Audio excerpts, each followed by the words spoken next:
Good morning, good people. I'm going to tell you a little story about St. Christopher. He's the patron saint of travelers. There's some great stories told about him. Lived way back in the 200s, I think it was. His name Christopher means literally Christ bearer. But evidently, as he was growing up, he had a really hard time believing in God. He had a hard time getting beyond anything that was physical. He was a man of great service and kindness to others, but struggled with believing in God in any way. And as the story goes on, he was a ferry boat operator and was hauling people back and forth across a dangerous river, especially when it was swollen during rain season.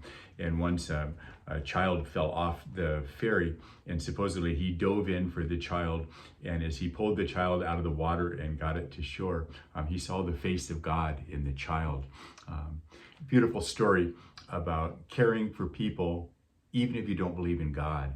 And one of the takeaways from that story is that there's a certain kind of honest agnostic that must not be offensive to God at all. Someone who has a hard time believing in God, but continues to serve others as best they can with what they have, like Christopher did, and to live that in honesty. As I've been talking about at Mass, doubts are a normal part of faith. Faith requires faith, and faith is not easy sometimes, especially in those lower times in our lives. But what we're each challenged to do, especially in those low times, is continue to serve others, continue to give ourselves, continue to get off of just focusing on ourselves.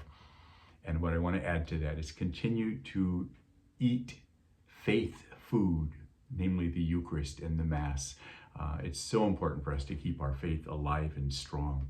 So may we imitate St. Christopher's example. And when times are hard faith-wise, may we continue to serve, and may we trust that we'll find the face of Christ in the midst of those that we serve, even if we don't tend to see him in other ways.